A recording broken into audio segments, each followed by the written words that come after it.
모든 기독교인이 가지는 고민이 있습니다. 하나님의 사람으로 변화하려고 노력하는데 변하지 않는다는 그런 고민이죠. 스스로도 뭔가 문제인지 압니다. 남들이 나의 잘못을 지적할 때면 나는 아닌 척하지만 속으로는 내 문제가 뭔지를 잘 알고 있습니다. 이런 고민이 있기 때문에 하나님의 말씀을 들을 때 가끔 그 말씀 가운데서 우리들이 자신을 돌아보며 또 마음속에 깨달음이 있을 때 이 문제를 해결하기 위해서 열심히 노력합니다. 열심히 기도도 하고 열심히 말씀도 듣고 또 다른 사람의 도움을 얻으려고 노력하기도 합니다. 그러면 얼마 동안은 약간 좋아진 것 같이 보입니다. 그러나 조금 지나면 다시 옛날 상태로 되돌아가 버린 자신의 모습을 발견하게 됩니다. 그리고 다시 절망하고 또 실망합니다. 나는 안 되는 사람인가 봐. 아무리 노력해도 나는 변할 수 없는 사람인가 봐. 이렇게 결론을 내립니다. 나 자신뿐만 아니라 또 내 주변에 있는 사람들을 볼 때도 역시 같은 좌절감을 느낄 때가 많이 있습니다. 그렇게 오랫동안 신앙생활을 했으면 좀 나아지는 구석이 보여야 되는데 수십 년을 봐와도 그 사람은 전혀 변하지 않는 그런 모습을 보게 되는데 이것이 너무나 안타깝습니까? 정말 저렇게 안 변할까? 더 나아가 그런 변하지 않는 모습 때문에 내가 직접 피해를 보는 경우에 너무나 힘듭니다. 그 사람이 내 남편일 경우, 내 아내일 경우, 내 부모일 경우 이거 그냥 무시하고 넘어갈 수가 없습니다. 그 사람의 고질적인 문제가 내 피부에 와닿기 때문에 너무나 힘듭니다. 정말 예수 오래 믿어도 사람은 변하지 않는 것일까? 그런 고질적인 죄의 문제는 평생 해결될 수 없는 것일까? 오늘 본문에 보면 예레미야 선지자도 같은 감정을 표현합니다. 21절과 22절입니다. 딸 내 백성이 상하였으므로 나도 상하여 슬퍼하며 놀라움에 잡혔도다. 길르앗에는 유향, 즉 약이 있지 아니한가? 그곳에는 의사가 있지 아니한가? 내 백성이 치료를 받지 못하면 어찌 됨인고? 지금 이스라엘 백성이 많이 아픈 상태에 있습니다. 상처가 깊습니다. 예레미야가 이 모습을 볼 때 그 마음이 굉장히 아픕니다. 그런데 이보다 더 그의 마음을 아프게 하는 것이 있습니다. 그것은 그들이 바로 눈앞에 병을 고칠 수 있는 의사가 있는데도 혼자만 괴로워하고 전혀 고침받을 생각을 하지 않는다는 겁니다. 마음만 먹으면 당장 가까이에 있는 의사에게 가서 또 약을 받아서 병을 고칠 수 있는데 그걸 안 한다는 거죠. 이것이 가장 마음을 아프게 하는 겁니다. 길르앗은 두 가지로 유명합니다. 하나는 유향이라는 약이고 또 하나는 그 약을 사용해서 병을 고치는 그 유명한 의사들이 있다는 겁니다. 예레미야 선지자는 사람의 병을 고치는데 꼭 필요한 이 두 가지가 길르앗에 있는데 왜 이스라엘은 그렇게 아파하며 고생하면서도 그곳으로 안 갔느냐 하는 겁니다. 너무나 안타깝죠. 이스라엘 백성이 길르앗으로 가지 않는 이유가 무엇일까요? 나름대로 이유가 있었겠죠. 자신이 정말 아픈지 모르기 때문에 그럴 수도 있고 아니면 자존심 때문에 그곳에 안 갔을 수도 있고 아니면 가봐야 별 효능이 없다고 생각해서 가지 않았을 수도 있습니다. 어떤 경우이든 예레미야에게는 이것을 보는 것이 너무나 가슴 아픕니다. 하나님께서 현재 나의 모습을 보고서도 혹시 똑같이 말씀하시지 않겠습니까? 야, 왜 너는 예수를 통해서 고침받을 수 있는데 그걸 못하냐? 왜 수십 년 동안 믿었는데 그렇게 변하지 않냐? 너희에게 복음이 주어졌고 너희에게 병을 고치는 의사 예수가 있는데 왜 의사도 있고 약도 있는데 너는 그곳으로 가서 고침을 받지 못하냐? 왜 그렇게 삶의 변화가 없느냐? 주님께서 우리에게 이 시간에 우리에게 그렇게 말씀하시지 않겠습니까? 성경은 이렇게 우리에게 어떤 문제가 있는지 지적을 합니다. 그런데 그런 지적하는 것으로 그치지 않고 그에 대한 해결책도 함께 제시합니다. 과연 나는 어떻게 진정한 그리스도인으로 변화받을 수 있을까요? 어떻게 하면 치유받아서 새 사람이 될 수 있을까요? 자, 두 가지를 말씀드릴 수 있습니다. 첫째는 우리에게는 기독교적 가르침이 필요합니다. 주님의 가르침을 알아야 됩니다. 호세아서 6장 1절에서 3절 사이에 보면 심하게 망가진 이스라엘이 어떻게 회복될 수 있는지에 대해서 이렇게 설명했습니다. 오라 우리가 여호와께로 돌아가자. 여호와께서 우리를 찢으셨으나 도로 낫게 하실 것이요 우리를 치셨으나 싸매어 주실 것임이라. 그러므로 우리가 여호와를 알자. 힘써 여호와를 알자. 이스라엘이 어떻게 회복될 수 있다고 했습니까? 힘써 여호와를 알 때 회복된다고 하였습니다. 또 호세아 4장 6절에 보면 내 백성이 망하는데 지식이 없기 때문에 알지 못해서 망한다라고 하였습니다. 호세아는 이렇게 반복해서 이스라엘이 지식이 없기 때문에 망한다. 힘써 여호와를 알면 회복된다고 말하는데 좀 이상하지 않습니까? 전 세계적으로 볼 때 이스라엘만큼 여호와를 잘 아는 민족이 어디 있겠습니까? 없죠. 오직 이스라엘에게만 하나님께서 율법을 주셨습니다. 그래서 객관적으로 보면 그들이 하나님을 가장 잘 압니다. 그런데 호세아서에서는 왜 이스라엘이 하나님을 모른다라고 말하는 겁니까? 그 이유는 그들이 하나님을 안다고 하지만 그 제대로 아는 게 아니라는 겁니다. 그들이 하나님을 아는 것은 머리의 지식에 불과하기 때문입니다. 그들이 정말로 하나님을 안다면 그 알미 당연히 삶의 결단으로 이어져야 되는 거고 그리고 삶의 변화로 이어지게 될 텐데 실상을 보면 그렇지 않다는 겁니다. 머리의 차원의 믿음은 삶을 변화시키는 능력이 없습니다. 그저 머리만 큰 신자를 만들어내서 자신도 변화시키지 못하고 세상도 변화시키지 못하게 됩니다. 제가 트리니티 성경 공부 때 belief, 믿음에 대해 이것이 세 가지 종류가 있다고 말씀드린 적이 있습니다. 첫째는 노티티아, 정보로서의 믿음입니다. 두 번째는 아센수스, 지적 동의로서의 믿음. 세 번째는 피두시아, 개인적 신뢰로서의 믿음입니다. 쉽게 설명드리면 이렇습니다. 우리가 요한 서신에 보면 하나님은 사랑이다, 이런 가르침이 들어가 있죠. 이런 성경 말씀이 있을 때 노티티아로서의 믿음은 이런 겁니다. 나는 기독교인들이 사랑의 하나님을 믿는다는 것을 안다, 이거예요. 이것은 객관적 정보로서의 믿음입니다. 내 얘기가 아니라 다른 사람 이야기입니다. 한편 아센수스로서의 믿음을 가진 사람은 이렇게 말합니다. 나는 하나님은 사랑이라는 교리가 진리임을 믿는다. 이것은 내 이야기를 하는 거죠. 내가 믿는 거예요. 그러나 역시 이것으로는 부족합니다. 지적으로 동의하는 차원, 머리의 지식의 차원을 벗어나지 못합니다. 이런 데서는 능력이 나타나지 않습니다. 세 번째, 피두시아의 믿음은 그 교리가 나의 영혼을 살린다는 것으로 진짜 믿는 겁니다. 신뢰로서의 믿음입니다. 나는 하나님이 사랑이라는 것을 믿기 때문에 그 사랑이 하나님께 나의 목숨을 바쳐서 헌신한다, 이런 뜻입니다. 여러분, 왜 우리에게 변화의 능력이 없습니까? 왜 기독교가 세상을 변혁시키는 힘을 잃어버렸습니까? 그 이유는 우리가 하나님을 제대로 알지 못하기 때문입니다. 지식이 머리의 차원에서 그치지 개인적 결단으로 이어지는 지식, 하나님의 뜻에 전적으로 헌신하게 만드는 지식이 없기 때문입니다. 그래서 우리는 성경을 제대로 배워야 됩니다. 성경을 공부할 때 성경의 역사적 의미, 영적 의미를 배우는 것으로 그치지 말고 반드시 삶의 적용에 집중해야 됩니다. 삶의 적용으로 이어지지 않는 모든 성경 공부는 위험합니다. 왜냐하면 사람들로 하여금 착각하게 만들기 때문입니다. 나는 성경 공부 10년 했어. 나는 성경 공부 6년 총 과정을 이수했어. 여기에 만족하기 때문입니다.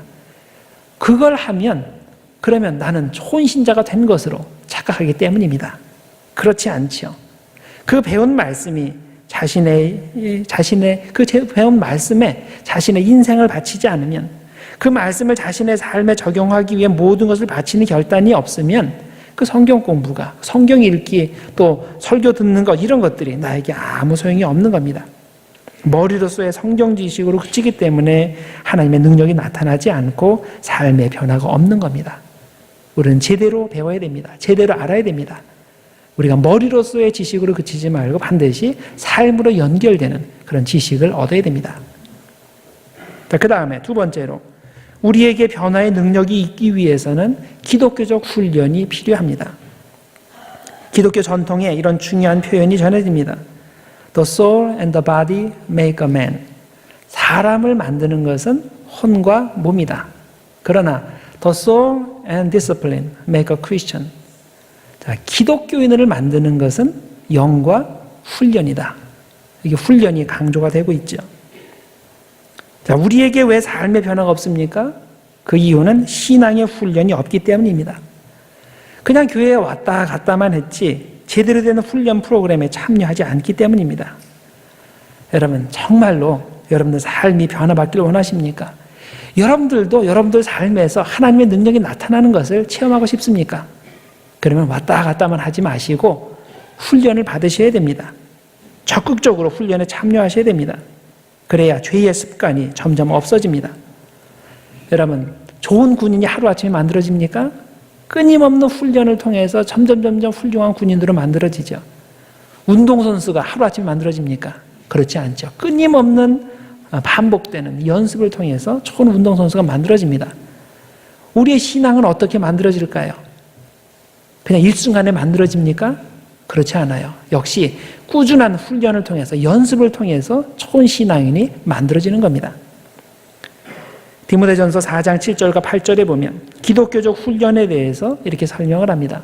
망령되고 허탄한 신화를 버리고 경건에 이르도록 내 자신을 연단하라. 육체의 연단은 약간의 유익이 있으나 경건은 범사에 유익하니 금생과 내생에 약속이 있느니라. 우리는 경건에 이르도록 열심히 훈련에 임해야 됩니다. 훈련 없이 매일 놀고 지냈는데 어느 날 보니까 하나님의 은혜로 변화된 그리스도인이 되었다? 그런 일은 절대 일어나지 않습니다.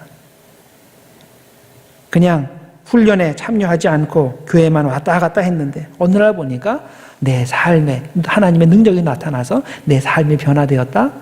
그런 일 절대 일어나지 않습니다. 훈련 없는 신앙생활은 무능한 기독교인을 만들든지 가짜 신앙인을 만들어낼 뿐입니다. 혹시 여러분들 주변에 발레리나가 있습니까? 무대에 서는 모습을 보면 너무나 아름답죠. 그런데 그 아름다운 모습 뒷면에는 너무나도 힘든 훈련이 있는 것을 우리가 압니다. 유명한 발레리나 치고 발이 이쁜 사람 봤습니까? 그렇지 않죠. 여러분들 가끔 매스컴을 통해서 발이 얼마나 흉한지 그걸 보여주는 그런 것들 있죠. 계속된 훈련으로 여기저기 상처난 전혀 아름답지 못한 그런 발을 가지고 있습니다. 또 하나 운동선수가 인류가 되기 위해서 얼마나 훈련을 거듭하는지 보셨습니까? 가족이나 친구들의 눈으로 볼 때 운동선수가 참으로 안 돼 보이는 적이 많이 있습니다. 특히 체급별로 모아서 경기를 하는 사람들, 레슬링이나 권투 같은 그런 경기에 참여하는 사람들이 얼마나 음식 조절해야 되고 물 조절해야 되는지 그걸 여러분들이 아실 겁니다. 참으로 불쌍하죠. 먹고 싶은 거 마음대로 못 먹고 물도 마음대로 못 마시고, 자, 그러면서 열심히 체중 조절하고 열심히 훈련을 해야 실제 경기에 나가서 좋은 성과를 내게 됩니다. 우리는 어떻습니까? 우리가 신앙생활 할 때 그 정도로 열심을 냅니까? 그 정도로 열심을 내지 않으면서 자기 신앙이 좋아지리라고 기대하는 것 자체가 이상한 거 아닙니까? 정말로 하나님 앞에 이제 능력 있는 신앙인이 되기 위해서는 그 세상 사람들이 하는 것보다 더 큰 각오를 가지고 신앙생활에 임해야 되는 겁니다. 육체의 연단은 약간의 유익이 있다고 했습니다. 왜냐하면 그 연단은 이 세상에 사는 동안, 우리가 육신을 가지고 사는 동안 어느 정도 유익이 있기 때문이죠. 그런데 영혼의 연단은 영원한 유익이 있다고 했습니다. 이 땅에 사는 동안에도 유익하고 우리가 하늘나라에 가서도 영원히 유익한 것이 영적 훈련입니다. 그러니 우리가 얼마나 더 열심히 영적인 일에서 훈련을 거듭해야겠습니까?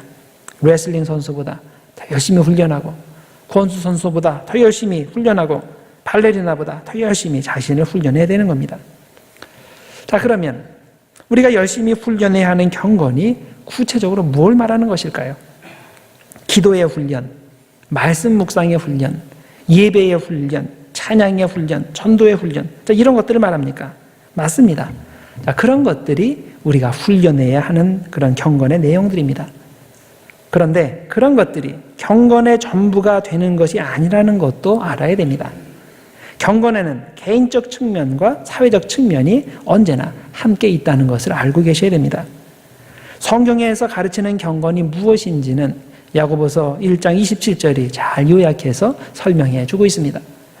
하나님 아버지 앞에서 정결하고 더러움이 없는 경건은 곧 고아와 과부를 그 환난 중에 돌보고 또 자기를 지켜 세속에 물들지 아니하는 그것이니라.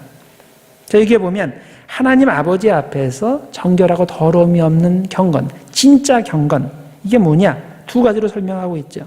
하나는 고아와 과부를 그 환난 중에서 돌보는 것, 즉 사회적 경건이고, 또 하나는 자기를 지켜 세속에 물들지 아니하는 것, 개인적 경건입니다. 사회적 경건과 개인적 경건, 이 두 가지 중에 무엇이 먼저 언급되는지에 주목할 필요가 있습니다. 자, 무엇이 먼저 언급됩니까? 야고보서는 경건을 설명하면서 개인적 경건 이전에 사회적 경건을 먼저 언급했습니다. 왜 그랬을까요? 보통 기독교인들이 경건하다고 하면 그 개인적인 경건만을 생각하기 때문입니다. 기도 열심히 하고 말씀 열심히 보고 그리고 또 열심히 예배에 꼬박꼬박 참석하면 나는 경건하다고 생각한다는 겁니다. 사회에서 소외된 사람들이 있는데 그들에게 관심도 가지지 않고 더 나아가 사회에서 비난받는 행동까지 하면서 교회에 나와서는 그런 종교 행위를 하면 스스로 경건하다고 생각하는 사람들이 상당히 많다는 겁니다. 그런 사람들에 대해서 야고보가 강하게 경고하는 겁니다. 그게 아니라는 거예요. 그건 하나님께서 받으시는 경건이 아니다. 그건 불완전한 반쪽 경건에 불과하다. 온전한 경건은 언제나 사회적 경건과 개인적 경건을 함께 포함한다. 이렇게 경고하는 겁니다. 현재 한국 교회가 왜 비판의 대상이 됩니까? 왜 한국 기독교가 초기에는 능력이 있었는데 왜 지금은 무능해졌습니까?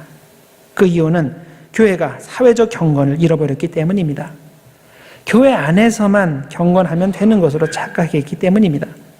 교회는 개인적 경건과 더불어 사회적 경건을 함께 시행할 때 하나님의 능력이 임합니다. 즉 자신을 변화시키고 사회를 변화시키는 능력을 가집니다. 교회는 왜 사회의 약자들에게 관심이 없느냐는 그런 비판을 받을 때 어떻게 대답합니까? 교회는 자선단체가 아니다. 이렇게 대답을 합니다. 맞습니다. 교회는 자선단체가 아닙니다. 교회는 복음을 위해 존재하지 구제나 자선을 위해 존재하지 않습니다. 그러나 주님께서 전하신 복음은 언제나 구제나 자선을 포함한다는 것을 명심하셔야 됩니다. 그런 이유로 예수님 주변에는 언제나 가난하고 병든 사람들이 포진해 있었던 겁니다. 예수님은 그들을 물리치신 적이 없습니다. 그들을 환영하셨고 그들에게 먼저 천국의 복음을 전하셨습니다. 마태복음 25장에도 보면 염소들이 천국에 들어가지 못한 이유가 나오죠. 그 이유가 뭡니까? 사회적 성화, 사회적 경건에 관심이 없었기 때문입니다. 자, 그 내용이 어떤 내용인지 보세요. 내가 줄일 때 너희가 먹을 것을 주지 아니하였고 목마를 때에 마시게 하지 아니하였고 나그네 되었을 때에 영접하지 아니하였고 헐벗었을 때에 옷 입히지 아니하였고 병들었을 때와 옥에 갇혔을 때에 돌보지 아니하였느니라. 이것이 왜 염소가 지옥 가야 되는지 그 이유입니다. 보통 우리가 생각할 때 왜 사람이 지옥 가냐? 그러면 예수를 안 믿어서, 즉 겉으로 보이는 거, 예수 믿는 거 있죠? 교회 안 나와서, 기도 많이 안 해서, 성경 말씀 몰라서. 여기 그런 얘기 하나도 없어요. 그런 건 물론 전제가 되는 얘기겠죠. 제대로 기도했다면, 제대로 성경 공부했다면, 제대로 예배드렸다면 당연히 이런 일들을 해야 되는데 이건 안 한다는 거예요. 그리고서 나는 믿음이 좋은 사람이다. 나는 교회 오래 다녔으니까, 나는 성경 공부 많이 했으니까 나는 레벨이 이 정도 되는 사람이다. 이렇게 착각한다는 거예요. 전혀 아닌데 우리는 똑바로 알아야 됩니다. 개인적 경건만으로 우리가 온전한 그리스도인이 되는 게 아니에요. 사회적 경건도 함께 행해야 됩니다. 감리교 운동을 시작하신 웨슬리 목사님도 같은 맥락에서 사회적 경건을 강조했습니다. 웨슬리 목사님은 사회적이지 않은 거룩은 존재하지 않는다라고 그렇게 표현을 했습니다. There's no holiness but social holiness. 사회적 거룩이 아닌 거룩은 없다. 이렇게 얘기를 했어요. 우리는 예수님의 복음을 개인적 차원으로 가두면 안 됩니다. 예수님의 복음은 개인의 차원을 넘어서 언제나 사회적 성격을 띠고 우주적 성격을 띱니다. 감리교회가 믿는 세 가지 중요한 경제 윤리가 있습니다. 여러분들 이것을 들어보셨을 거예요. 세 가지가 있죠. Gain all you can. 가능한 한 많이 벌어라. 그 다음에 Save all you can. 가능한 한 많이 저축해라. 세 번째, Give all you can. 가능한 한 많이 줘라. 첫 번째, 가능한 한 많이 벌라. 이 교훈은 많은 사람들이 실천합니다. 이건 당연히 해야 된다고 생각합니다. 그런데 두 번째, 가능한 한 많이 저축하라. 이것은 첫 번째 경우보다 훨씬 적은 수의 사람들이 이것을 실천합니다. 그런데 세 번째 교훈, 가능한 한 많이 주라. 이 교훈은 실천하는 사람이 거의 없습니다. 사실 이 세 번째가 가장 중요한 것인데요. 자, 왜 가능한 한 많이 벌어야 됩니까?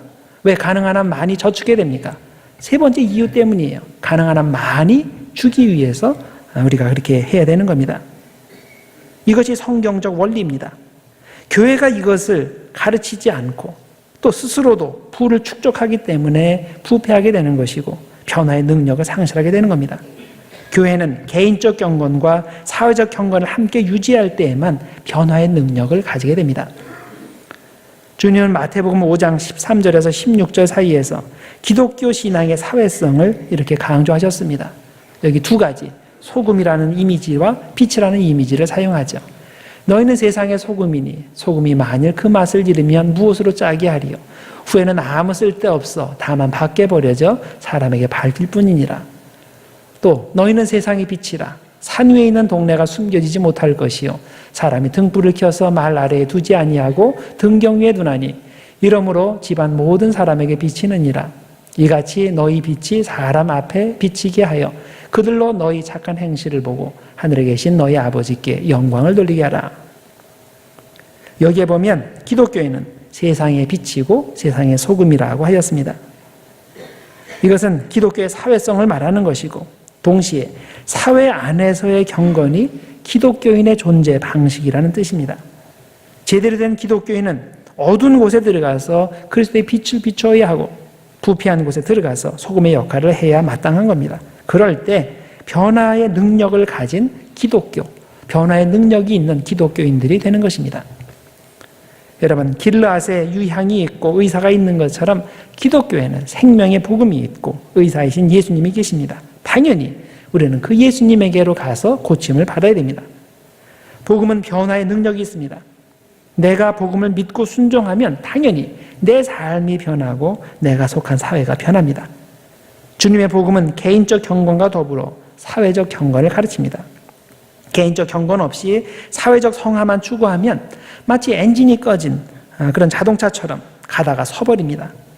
그러나 사회적 성화 없이 개인적 경건만 추구하면 스스로 교회 안에 갇힌 폐쇄의 집단이 되고 무능한 기독교로 전락해버립니다.